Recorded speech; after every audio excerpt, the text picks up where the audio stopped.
할렐루야. 네. 이 시간 함께 볼 하나님 말씀 예레미야 21장 1절에서 14절까지 말씀입니다. 예레미야 21장 1절에서 14절까지 말씀입니다. 한 절씩 교독하겠습니다.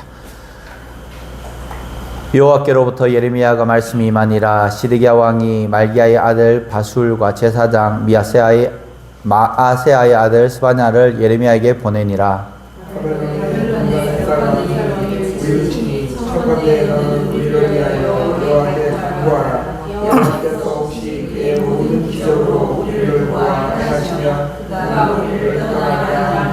예레미야가 그들에게 대답하되 너희는 시드기야에게 이같이 말하라. 이스라엘의 하나님 여호와께서 이같이 말씀하시되 그가 너희가 손밖에서 바벨론의 왕과 또 너희를 에워싼 갈대아인과 싸움되 너희를 내가 가지고 돌릴 것이요 그것들을 이 성 가운데 모아두리라. 내가 든 손과 강한 팔 곧 진노와 분노와 대노로 친히 너희를 칠 것이며 내가 또 사람이나 짐승이나 이 성에 있는 것을 다 치니 그들이 큰 전염병에 죽으리라 하셨다. 여호와의 말씀이니라. 그 후에 내가 유다의 왕 시드기야와 그의 신하들과 백성과 및 이 성읍의 전염병과 칼과 기근에서 남은 자를 바벨론의 느부갓네살 왕의 손과 그들의 원수의 손과 그들의 생명을 찾는 자들의 손에 넘기리니 그가 칼날로 그들을 치되 측은히 여기지 아니하며 긍휼히 여기지 아니하며 불쌍히 여기지 아니하리라 하셨느니라.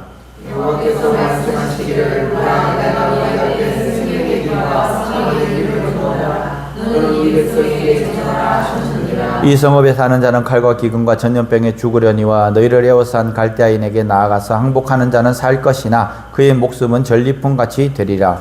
여호와의 말씀이라. 내가 너희를 인속으로 향하는 독을 내리기 위함이요 화를 내리기 위함이라. 이 성읍이 바벨론 왕의 손에 넘김이 될 것이요 그는 그것을 불사르리라. 유다 왕의 집에 대한 여호와의 말을 들으라. 여호와께서 이같이 말씀하시니라. 다윗이여 너는 아침마다 조용히 헌혈하여 펼치는 자를 앞가운데 들어서니라. 그리하지 아니하면 너희 악행 때문에 내 이같이 일어나서 자가 없으리라. 여호와의 말씀이니라. 골짜기와 평원 바위의 주민아 보라. 너희가 말하기를 누가 내려와서 우리를 치리요 누가 우리의 거처에 들어오리요 하거니와 나는 내 대적이라. 내가 너희 행위대로 너희를 벌할 것이요 내가 또 숯불에 불을 놓아 그 모든 주위를 사르리라. 여호와의 말씀이니라. 아멘. 할렐루야. 이제 9번째 예레미야의 설교입니다. 이제 다 와갑니다. 이제 마지막 10자나 12번 정도 남았는데요. 오늘은 21장, 22장 말씀을 가지고 우리에게 어떤 말씀을 주시는가 함께 살펴보기를 원합니다. 운전을 하다 보면 가장 운전하기가 좋은 도로가 어떤 거냐? 고든 도로입니다. 포장이 잘 된 도로고요. 큰 태풍이 지나가든지 장마가 와서 비가 많이 와서 이 도로가 유실되었을 때 이 포트홀이라고 움푹움푹 패이는 게 있습니다. 포트홀. 막 중간중간에 뻥뻥 빵꾸 나는 거. 이거 포트홀이라고 하는데요. 지나가면서 타이어가 펑크가 나고 또 휠이 휘어지고 굉장히 어렵습니다. 또 이 비포장도로 다닐 때도 운전하기가 굉장히 힘들고요. 그렇지만 고속도로나 신호가 없는 도로를 다닐 때는 굉장히 편하다는 것입니다. 과거에 저희 고향에도 이 포장도로를 했는데 맨질맨질한 포장이 아니라 그냥 그 돌을 그냥 놓은 거예요. 그때 그런 포장, 돌 그냥 맨들한 게 아니고 그냥 울퉁불퉁하게 포장을 했습니다. 자전거 타고 가다가 넘어지면 그냥 거의 그냥 맨 땅에 넘어지는 것보다 더 많이 다치는 그런 게 있었어요. 그리고 난 다음에 몇 년 후에 이제 일반 포장을 했던 기억이 나는데요. 이런 포장을 하고 난 다음에 포장이 올바르지 않으니까 계속해서 사고가 나는 겁니다. 저 같은 경우에 자전거를 타고 가다가 미끄러지면 이 뾰족뾰족한 돌들이 그대로 있으니까 그냥 그대로 살을 파고 들어가고 그렇게 했던 기억이 납니다. 왜 이런 이야기를 하냐면은 그리스도인도 마찬가지라는 거예요. 우리 신앙 가운데 평평한 길을 가기를 원하지만, 그렇지만 우리의 생활을 보면 그렇게 녹록하지가 않습니다. 평안하지가 않습니다. 다들 문제가 있습니다. 이런저런 고민이 우리 삶 가운데 있다라는 것입니다. 만석군은 만 가지 걱정이 있고, 천석군은 천 가지 걱정이 있고, 우리도 마찬가지입니다. 걱정이 없는 것 같은데 다 걱정이 있어요. 이런 걱정, 저런 걱정. 그것도 걱정거리냐고 생각할 정도인데 다 걱정이 있습니다. 여기 오신 분들은 별로 걱정거리가 없는 것 같지만, 그래도 집에 가보면 이런저런 걱정거리들이 있다라는 겁니다. 오늘 안 오시는 분들은 걱정이 없으니까 이곳에 안 오셨겠죠.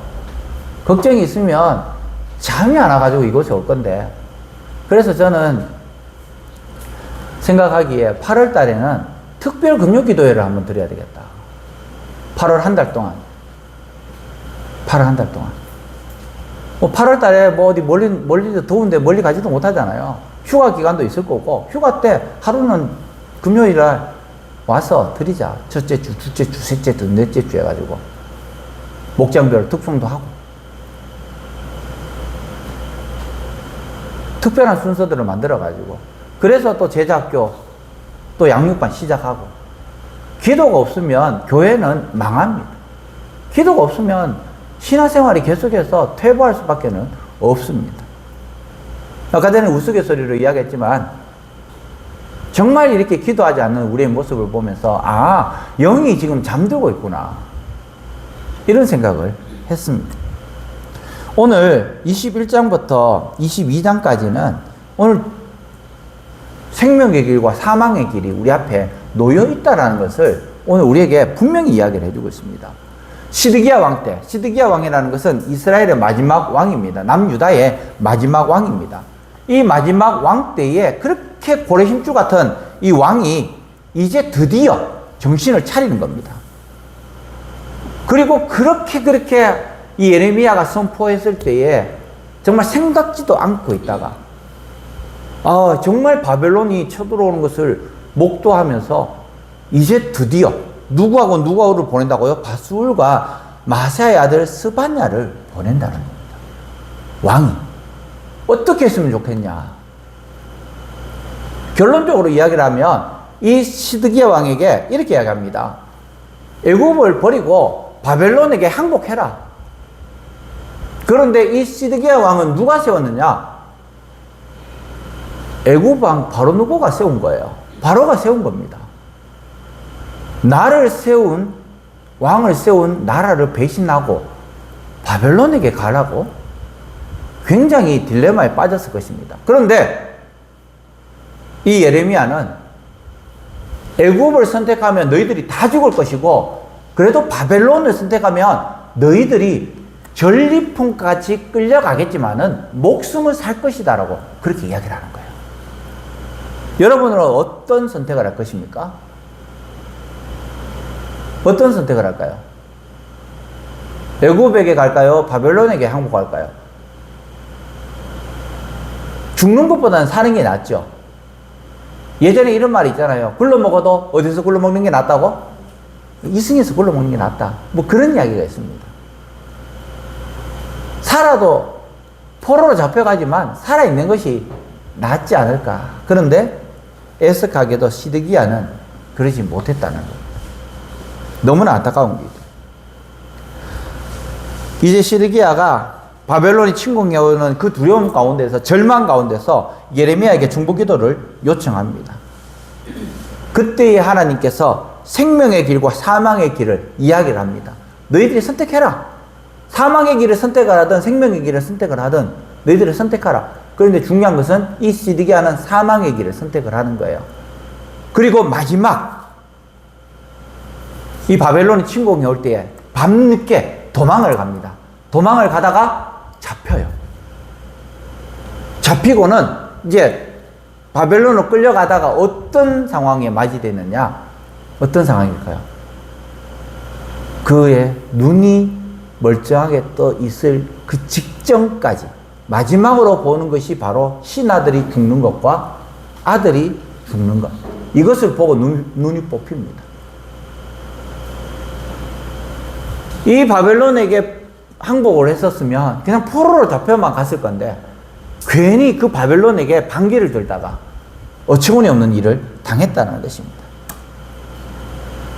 예레미야 20장과 21장 사이는요, 한 10년의 시간이 지났습니다. 10년 동안 예레미야가 계속해서 이야기를 합니다. 회개해라, 회개해라, 회개해라. 돌아와라, 돌아와라, 돌아와라. 그럼에도 불구하고 이 시드기야는 돌아오지 않았다는 것입니다. 하나님을 의지하지 않았다는 것입니다.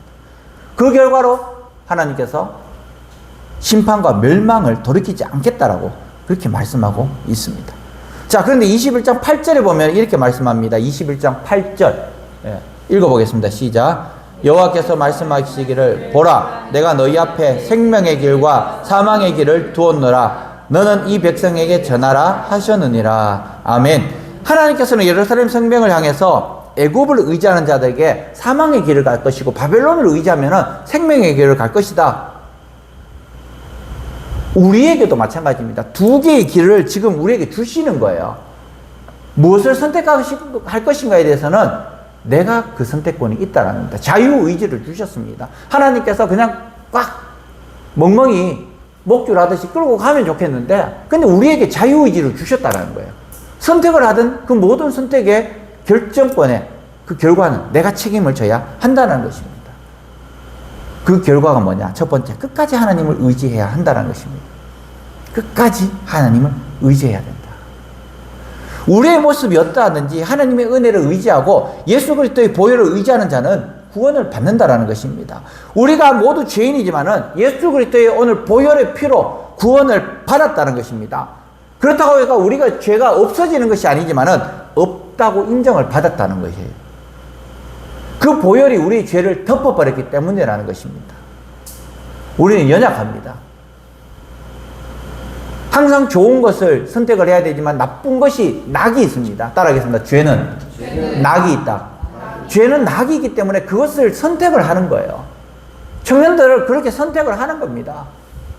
교회 와서 봉사를 하는 것이 맞지만 그러나 주일날 놀러 가는 것을 선택을 하는 거예요. 왜? 죄에는 낙이 있기 때문입니다. 오늘 이 본문 말씀에도 우리에게 말씀하신 끝까지 하나님을 의지해라. 두 번째, 순종만이 살 길이라는 것입니다. 지금까지 시드기야 왕은 하나님을 의지하지 않았고 애굽 바로를 의지했다라는 것입니다. 이 사실을 근거로 해서 바벨론 왕 느부갓네살이 쳐들어온 거예요. 그냥 느부갓네살에게 조공을 바쳤으면 애굽은 바벨론 왕이 전쟁에서 이겼기 때문에 갈그미스 전투에서 이겼기 때문에 이제 끝났어요. 그런데 옆에 있는 애굽을 의지했다라는 거. 목사가 아무리 설명을 하고 설교를 하고 권면을 해도 선택을 못하는 거예요. 하나님 길을 선택을 해야 되는데 하나님의 길을 선택을 하지 않는다라는 것입니다. 목사가 여러분들 나쁜 길로 인도할까요? 좋은 길로 인도할까요? 좋은 길로 인도하기로 고민하고 때로는 쓴말도 할 때도 있고 때로는 당근도 줄 때도 있고 때로는 기도하면서 그렇게 권면을 하는 겁니다. 이 예레미야도 마찬가지입니다. 그렇게 애매하게 고난당하고 돌 맞아서 죽을 뻔하고 사람들에게 암살당할 뻔해 하면서도 왜 하나님의 말씀을 전했는가? 마찬가지입니다. 순종하라는 그 길이 바벨론에게 항복하는 것이 생명이라는 그 말을 계속해서 하는데도 불구하고 이 남유다는 순종하지 않았다는 것입니다. 왜냐하면 바벨론에게 항복하는 것은 치욕이기 때문에 목숨과 영생과 내 자존심을 바꾸는 그 모습 얼마나 어리석은 모습입니다. 그럼에도 불구하고 교회로 와야 되는데 그럼에도 불구하고 교회를 안 와요. 얼마나 어리석은 모습이란. 내 자녀들이 내 가족이 내 이웃이 교회에 나오지 않는데도 다리 뻗고 자는 그 모습 우리의 믿음의 본전이라는 거예요. 우리나라하고 똑같습니다. 전쟁이 나고 70년 80년 휴전이 있으니까 전쟁이 나지 않을 거라고 생각을 합니다. 그리고 이제는 영원히 이렇게 갈 것이다 라고 생각을 합니다. 경각심이 없는 거예요. 군인들 다 지금 군기가 빠졌습니다. 별들도 다 문제가 있고요.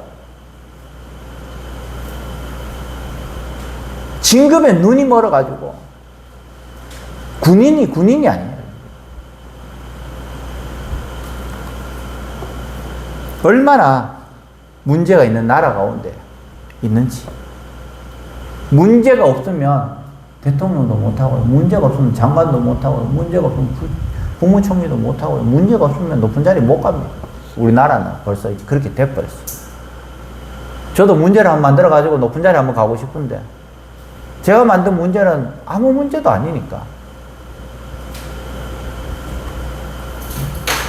다시 본문으로 들어와서 우리의 결단은 바로 정말 하나님을 선택을 해야 된다는 것이에요. 말씀대로 살아가야 한다는 것입니다.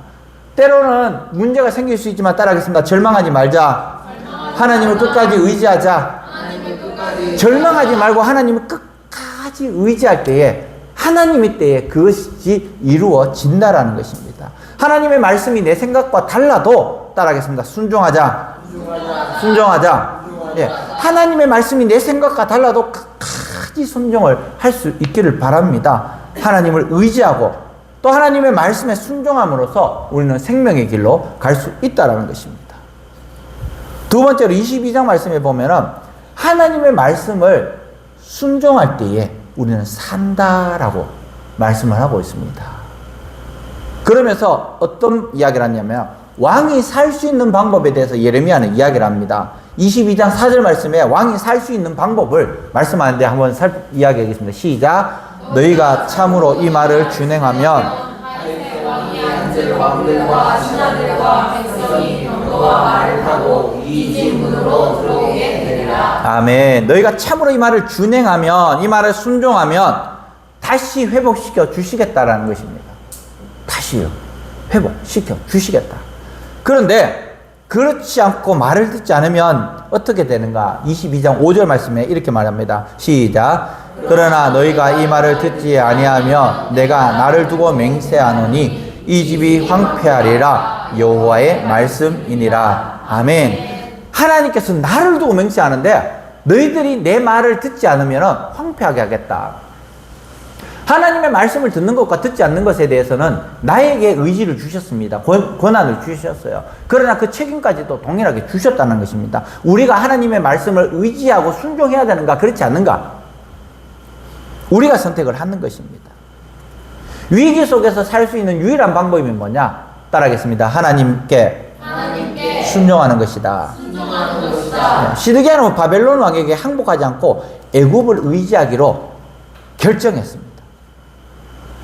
아까 전에 말씀드렸지만 그 결과로 예루살렘 성은 바벨론에게 함락당했습니다. 시드기야는 밤중에 도망가다가 잡혔습니다.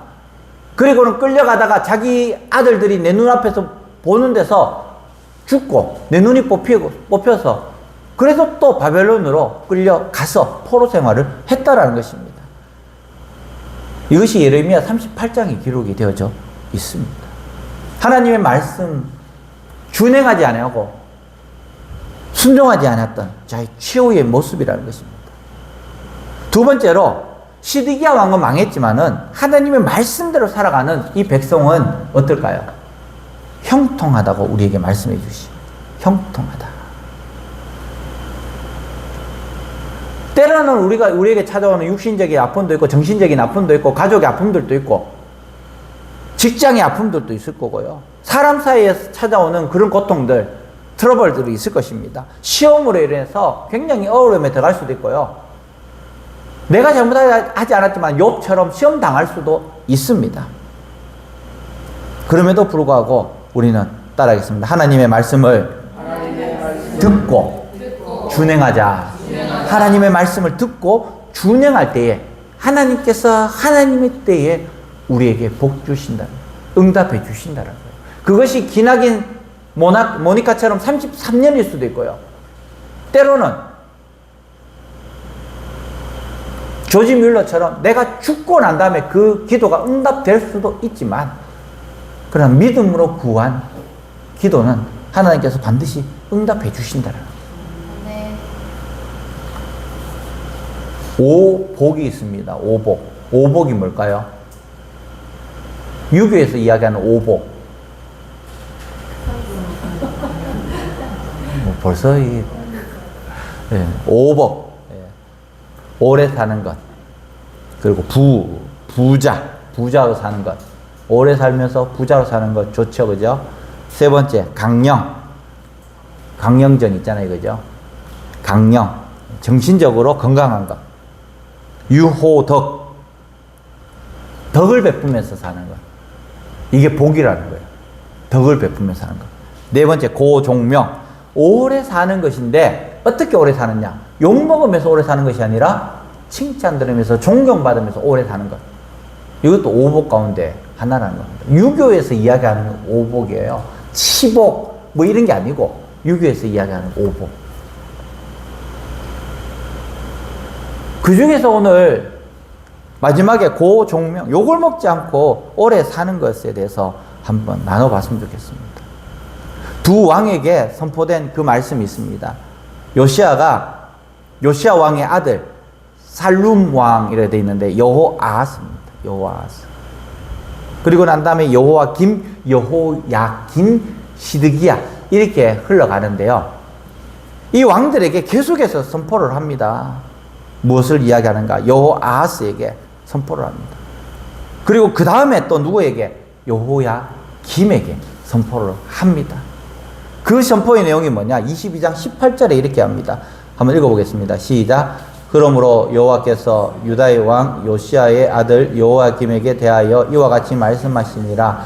무리가 그들을 위하여 슬프다 내 형제여, 슬프다 내 자매여 하며 통곡하지 아니할 것이며, 그를 위하여 슬프다 주여, 슬프다 그 영광이여 하며 통곡하지도 아니할 것이니라. 아멘. 하나님을 인정하지 않았던 이 왕들, 두 왕을 지금 이야기했지만은 마지막 요시야 왕 이후의 왕들에게 이야기를 하고 있는 모습입니다. 최후의 모습을 보여주고 있는 거예요.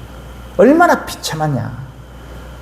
통곡하여도 내가 대꾸하지 않겠다. 슬프다 해도 내가 대꾸하지 않겠다. 하나님께서 눈을 감고 귀를 막고 계시겠다는 거예요.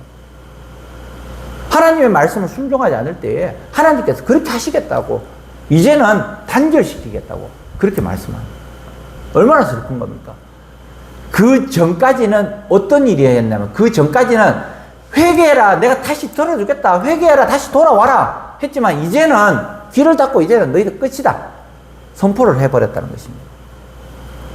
왜 그러냐면, 따라하겠습니다. 하나님의 주권을 인정하자. 하나님의 주권을 인정하지 않았기 때문에 하나님께서 이 왕들에게 그렇게 선포를 하였다는 것입니다. 진짜 복 있는 사람은 뭐냐? 바로 하나님의 주권을 겸손하게 인정하고 주님 뜻대로 살아갈 때에 하나님께서 왕을 세워주시고, 하나님께서 나를 세워주시고, 하나님께서 교회를 세워주시고, 하나님께서 내 자녀를 세워주십니다.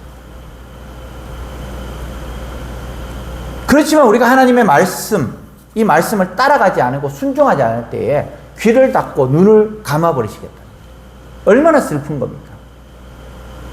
내 자녀를 위해서 기도하시기 바랍니다. 눈을 감고 귀를 닫기 전에, 그리고 그 말씀에 순종하시길 바랍니다. 하나님의 주권을 인정하시길 바랍니다. 이스라엘 백성들은 하나님의 주권을 인정하지 않았기 때문에 결국에는 내침을 당했던 거예요. 우리가 어떻게 하면 하나님의 주권을 인정할 수 있을까? 지금 이제 저희들이 창세기 1장부터 중반까지 지나갔는데요. 하나님의 말씀을 읽어야 됩니다. 그 말씀 가운데서 목사가 선포하는 말씀은 일주일에 한 번, 52주 가운데 52번밖에 없어요. 그런데 내가 읽으면서 그 말씀을 묵상하고 이 말씀이 나의 말씀으로 소화되어 나갈 때에 이 말씀이 나에게 능력이 되는 거예요. 이 말씀이 나에게 응답이 되는 겁니다. 이 이스라엘 백성들은 하나님의 말씀을 직접 이야기했지만은 그 말씀이 나의 말씀이 아니었던 거예요. 그런데 우리는 말씀을 읽으면서 결국에는 하나님의 주권을 겸손하게 인정하고 주님의 뜻대로 살아가도록 우리는 다짐을 해야 한다는 것입니다. 그래서 하나님께서 인정해 주시고 또 은혜 주시는 이 평안한 인생, 평안한 최후를 우리는 맞이할 수 있다는 거예요. 사랑하는 성도 여러분, 오늘 이 자리에 나와서 이스라엘 백성들의 마지막 풍전등화와 같은 이 상황 가운데서 하나님께서 이스라엘 백성들에게 이야기하고 이스라엘 왕에게 이야기하는 그 말씀이 나에게 이야기하는 말씀입니다. 내일은 눈 뜨면 감사하지만 눈 안 떠도 감사해요. 우리는 죽어서 천국 갑니다. 그렇지만 믿지 않는 사람은 눈 뜨면 지옥 갑니다. 이것은 성경에 나와 있는 말씀이에요. 여행 따라서 천주교처럼 연옥에 가 있으면 좋지 않을까? 없습니다. 성경 그 어디에도 연옥이 없어요. 괜히 그것을 만든 거예요. 그들의 교리로. 끝까지 하나님의 주권 인정하시고 또 순종하시고 또 하나님께서 말씀하시는 대로 움직여 줄 수 있는, 그래서 하나님께서 주시는 그 복을 받아 누릴 수 있는 우리 사랑하는 성도들 되시기를 간절히 축원합니다. 우리 시간 찬양하겠습니다.